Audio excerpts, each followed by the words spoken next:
Hello प्यारे बच्चों, मैं ज्योति शर्मा स्वागत करती हूँ फिर से आप सबका हमारे यूट्यूब चैनल टीचर्स और डैम पीपल। बेटा आज आपकी क्लास होने वाली है कक्षा 4 की गणित की क्लास नंबर 25, जिसमें हम अपना सप्ताह 5 का पहला दिन करेंगे। तो क्लास शुरू करने से पहले जो बच्चे हमारे चैनल पर नए हैं तो हमारे चैनल को सब्सक्राइब कर लीजिए, लाइक और कमेंट जरूर कीजिए। चलिए तो बेटा आज चलेंगे हम सप्ताह 5 पर। सप्ताह 5 का पहला दिन, अतिरिक्त वर्कशीट। अतिरिक्त मतलब कुछ अलग काम करना है, ठीक है। तो चलिए इस वर्कशीट को पूरा कर लेते हैं। तो पहला क्वेश्चन देख लेते हैं, हम थोड़ा बड़ा बड़ा लिख लेते हैं। तो पहला क्वेश्चन आपका क्या कह रहा है बेटा, ईंट में कितनी सतह होती हैं। ये क्वेश्चन आपका काफी बार आ चुका है, अब ये क्वेश्चन आप खुद से कर सकते हैं। तो बेटा ईंट में हमारी कितनी सतह होती है, 6। कौन कौन सी वो मैं आपको बना कर दिखा दी। देखो एक ये नीचे का हिस्सा और एक ये ऊपर का हिस्सा। ऊपर का हिस्सा कुछ इस प्रकार का होता है आपका, है ना, ठीक है। फिर आपकी खड़ी करके देखो थोड़ी आप ईंट को इस साइड से, तो ऐसी होती है ना। फिर अगर वैसे खड़ी करके देखते हैं तो ऐसे भी खड़ी हो जाती है। तो 6 सतह होती हैं बेटा आपकी ईंट की, है ना। चलिए दूसरा क्वेश्चन देख लेते हैं। ईंट में कितनी सतह सामान्यतः वर्ग के आकार की होती है। कितनी सतह वर्ग के आकार की होती है। तो बेटा आपने जब ईंट बनाते हो तो देखो, जैसे मानो ये मैंने ईंट बनाई, ठीक है, ये मैंने ईंट बनाई इस प्रकार से, बन गई ईंट। तो इसने पूछा वर्ग के आकार की। अब आपको ये पता होना चाहिए कि वर्ग कैसा होता है। तो बेटा वर्ग आपका होता है ऐसा। तो पूछ रहा है कि ऐसे हिस्से कितने हैं इसमें। तो आपने देखा होगा ईंट के 4 हिस्से तो ऐसे होते हैं, 2 तो ऐसे होते हैं ऊपर नीचे के, फिर साइड के ऐसे लंबे लंबे होते हैं ना, 2 हिस्से उसके ऐसे ऐसे होते हैं इस तरीके का, ये वाला, एक ये वाला, और एक जो इसके पीछे बना होगा यहाँ पे ये वाला। तो बेटा कितने होते हैं वर्ग के आकार की, कितनी सतह होती है ईंट की, 2। तो आपका आंसर क्या होगा, 2। ठीक है बेटा। चलिए अब हम आगे चलते हैं। ये क्या कह रहा है, ईंट की ऊपरी सतह का चित्र बनाइए। तो भाई ईंट की ऊपरी सतह कैसी होती है, ईंट की ऊपरी सतह आपकी कैसी होती है, नॉर्मली बस ऐसी इस प्रकार की होती है। उसमें बीच में कुछ ऐसे भी होता है जिसपे क्या है, जैसे जिस कंपनी की ईंट है तो उस कंपनी का यहाँ पे नाम लिखा रहता है, ठीक है। तो यहाँ पे हम किसी का भी नाम लिख देते हैं, से कोई भी ले लो, अजय लिख देती हूँ मैं, अजय, ठीक है। इस तरीके से नाम भी लिखा रहता है, आप सबने देखा होगा, है ना। चलिए तो हम आगे चलते हैं अपने क्वेश्चन पर। क्वेश्चन नंबर 4 पर देखिए क्या कह रहा है। क्वेश्चन नंबर 4 कितना इजी है हमारा क्वेश्चन नंबर 4। देखिए, यदि 1000 ईंटों का मूल्य 8000 रुपए है, यदि 1000 ईंटों का मूल्य 8000 रुपए है तो 3000 ईंटों का मूल्य कितना होगा, इस क्वेश्चन में ये पूछा है। तो बेटा ये क्वेश्चन आप कैसे करेंगे, देखो ध्यान से सुनिए। पहले आप लिखिए 1000 ईंटों का मूल्य बराबर 8000 रुपए। 1000 ईंटों का मूल्य, मूल्य बराबर 8000 रुपए, ठीक है।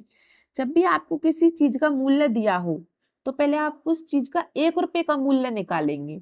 अभी आपको कितना दिया है, 1000 ईंटों का मूल्य दिया है, तो आप क्या निकालेंगे, 1 ईंट का मूल्य। तो मैं निकाल लेती हूँ 1 ईंट का मूल्य। तो 1 ईंट का मूल्य आप कैसे निकालेंगे, जैसे कितने रुपए है, 8000 रुपए, और चीज कितनी है, 1000 चीज है, मतलब 1000 ईंट 8000 रुपए की है। तो अगर मैं 1000 का 8000 में भाग दूंगी तो मेरा क्या आएगा, 8 रुपए। मतलब कि 1 ईंट कितने रुपए की है बेटा, 8 रुपए की, ठीक है। तभी तो 1000 ईंट 8000 रुपए की हुई।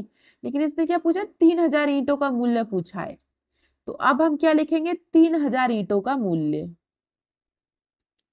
3000 ईंटों का मूल्य, ठीक है।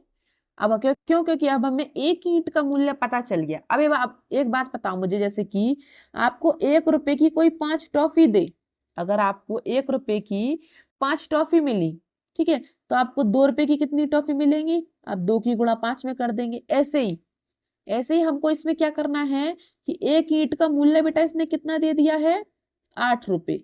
मतलब जो हमारी 1 ईंट आई है वो कितने रुपए की आई है, 8 रुपए की आई है। तो 3000 ईंट कितने की आएंगी, 8 गुणा 3000, गुणा कर देंगे हम 8 का 3000 में, तो 8 दिए 24,000 रुपए। तो वो सॉरी 24,000, हाँ 24,000 रुपए। ठीक है, तो 3000 ईंटों का मूल्य कितना होगा? 24,000। ठीक है, याद रखना, फिर से बता देती हूँ, पहले आप इसको कर लो। देखो अब क्या करना है हमको, पहले ये देखो 1000 ईंटों का मूल्य दिया था 8,000 रुपए। अब हमें पहले निकालना है एक का, तो एक ईंट का मूल्य कितना हो गया? 8,000 का हमने 1000 से भाग दे दिया, तो 8 रुपए, मतलब कि एक ईंट हमारी 8 रुपए की है। तो 3000 ईंट हमारी कितने की होंगी? 8 गुणा 3000, मतलब कि 24,000 रुपए की। ठीक है बेटा, चलिए अब ऐसे ही क्वेश्चन नंबर 5 है, तो इसको भी देख लेते हैं। ये 5वां क्वेश्चन क्या कह रहा है? यदि एक ईंट की लंबाई 20 सेंटीमीटर है तो 1 मीटर लंबी पंक्ति में कितनी ईंट आएंगी? अब जैसे ये मान लो ये 1 मीटर लंबी पंक्ति है, एक लाइन है, ये लाइन ये कितनी लंबी है? 1 मीटर लंबी। इसने बोला 1 मीटर लंबी, तो 1 मीटर लंबी लाइन है। तो इसने बोला कि इसमें कितनी ईंट आएंगी? एक ईंट की लंबाई कितनी है? 20 सेंटीमीटर, मतलब 20 सेंटीमीटर एक यहाँ आ गई, फिर एक 20 सेंटीमीटर की यहाँ आ गई, फिर एक 20 सेंटीमीटर की यहाँ आ गई, फिर एक 20 सेंटीमीटर की यहाँ आ गई, फिर एक 20 सेंटीमीटर की यहाँ आ गई। तो पूछ रहा है कि कितनी ईंट आएंगी, मतलब 1 2 3 4 आएंगी, 5 आएंगी, 6 आएंगी, ऐसे पूछ रहा है। तो इस क्वेश्चन को अब क्या करेंगे, पहले आप देखो एक ईंट की लंबाई, एक ईंट की लंबाई कितनी है बेटा? 20 सेंटीमीटर। ठीक है, दूसरा काम हम क्या करेंगे, 1 मीटर चाहिए, और 1 मीटर में सेंटीमीटर कितने होते हैं पहले आपको ये जानना बहुत जरूरी है। तो 1 मीटर बराबर कितने सेंटीमीटर होते हैं बेटा? 100 सेंटीमीटर। ठीक है, तो अब एक पंक्ति में कितनी ईंट आएंगी, अब उसको हम लिख सकते हैं। तो एक पंक्ति में ईंट बराबर, एक पंक्ति बेटा पूरी कितने की थी? 1 मीटर, मतलब कि 100 सेंटीमीटर की थी, और ईंट की लंबाई कितनी थी? 20 सेंटीमीटर। तो भाग कर दो 20 का 100 में, 20 पंजे 100, तो कितनी ईंट आएंगी बेटा? 5 ईंट आ जाएंगी एक पंक्ति में, मतलब कि 1 मीटर की पंक्ति में 5 ईंट। ठीक है बेटा, चलिए तो अब चलते हैं हम अपने क्वेश्चन नंबर 6 पर। तो क्वेश्चन नंबर 6 देखिए आपका क्या कह रहा है, यदि एक ट्रक में बेटा कितनी ईंट आ रही हैं? 3,500, मतलब 3500। तो 20 ट्रक में कितनी ईंट आएंगी ये पूछ रहा है। देखो एक ट्रक में ईंट बराबर कितनी आई? 3500। जब एक ट्रक में 3500 आ गई है, तो 20 ट्रक में तो बेटा बहुत सारी आ जाएंगी, है ना?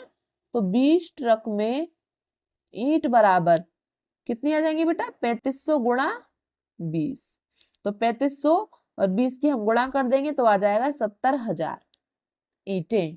और गुणा भाग करना मैंने आप सबको शुरू में सिखा ही दिया है, तो ये आप खुद से करेंगे। ठीक है, चलिए बेटा हो गया होगा आपका ये सबका, तो हम इसको रफ कर देते हैं। चलिए, तो आज तक की आपकी क्लास इतनी थी, फिर जो हमारा चलेगा अगला, वो चलेगा हमारा क्लास नंबर 26 चलेगी। तो क्लास नंबर 26 को देखने के लिए हमारे चैनल को सब्सक्राइब करते रहिए, लाइक करते रहिए, और कमेंट बॉक्स में मुझे अपना नाम जरूर बताइए। ठीक है बेटा, चलिए, तो और किस किस बच्चे ने जो मैंने आपको सप्ताह 4 में पढ़ाए थे ना, ये स्क्वायर मतलब कि ये वर्ग, ये आयत है, ये त्रिभुज है, ये वर्ग है, ये किस किस बच्चे ने याद कर लिए हैं, वो बच्चे कमेंट बॉक्स में मुझे अपना नाम लिख के बताएंगे कि किस किस ने याद किए हैं और किस किस ने याद नहीं किए हैं। ठीक है बेटा, तो चलिए मिलेंगे हम आपसे क्लास नंबर 26 पर, तब तक के लिए हैव ए नाइस डे।